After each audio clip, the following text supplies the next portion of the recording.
Évangile de Jésus-Christ selon saint Luc.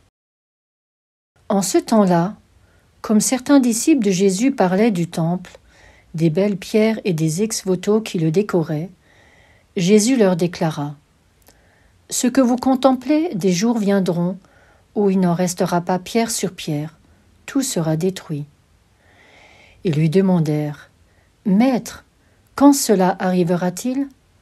Et quel sera le signe que cela est sur le point d'arriver ?» Jésus répondit : « Prenez garde de ne pas vous laisser égarer, car beaucoup viendront sous mon nom et diront : C'est moi, ou encore : Le moment est tout proche. Ne marchez pas derrière eux. Quand vous entendrez parler de guerre et de désordre, ne soyez pas terrifiés. Il faut que cela arrive d'abord, mais ce ne sera pas aussitôt la fin. » Alors Jésus ajouta : « On se dressera nation contre nation, royaume contre royaume. Il y aura de grands tremblements de terre, et, en divers lieux, des famines et des épidémies, des phénomènes effrayants surviendront, et de grands signes venus du ciel. Mais avant tout cela, on portera la main sur vous, et l'on vous persécutera. On vous livrera aux synagogues et aux prisons. On vous fera comparaître devant des rois et des gouverneurs à cause de mon nom. Cela vous amènera à rendre témoignage. Mettez-vous donc dans l'esprit que vous n'avez pas à vous préoccuper de votre défense. C'est moi qui vous donnerai un langage et une sagesse à laquelle tous vos adversaires ne pourront ni résister ni s'opposer. Vous serez livrés même par vos parents, vos frères, votre famille et vos amis, et ils feront mettre à mort certains d'entre vous. Vous serez détestés de tous à cause de mon nom, mais pas un cheveu de votre tête ne sera perdu.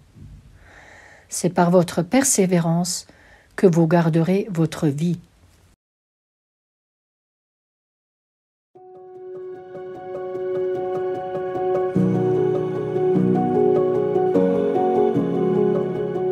Dans ces derniers jours de l'année liturgique, Jésus évoque la fin. Il y a cependant une sorte de contraste entre les nombreux signes inquiétants, voire terrifiants, qui accompagnent sa venue, et l'attitude paisible, presque insouciante, à laquelle Jésus nous invite. On a l'impression que plus les événements décrits sont violents, plus Jésus exige de ses disciples de rester tranquilles et de continuer à vivre paisiblement sans se préoccuper. Cette invitation, nous en avons bien conscience, est exigeante, mais nous devons la laisser résonner dans nos cœurs. Plus nous sommes confrontés à des situations qui nous dépassent, plus nous devons prendre la décision, intérieure et extérieure, de ne pas nous inquiéter et de continuer notre chemin paisiblement, guidés jour après jour par l'Esprit Saint. Les difficultés que nous traversons peuvent alors devenir une véritable école de disponibilité à l'Esprit Saint, dans laquelle nous pourrions recevoir la grâce d'une paix profonde.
Petits et grands de toute nation.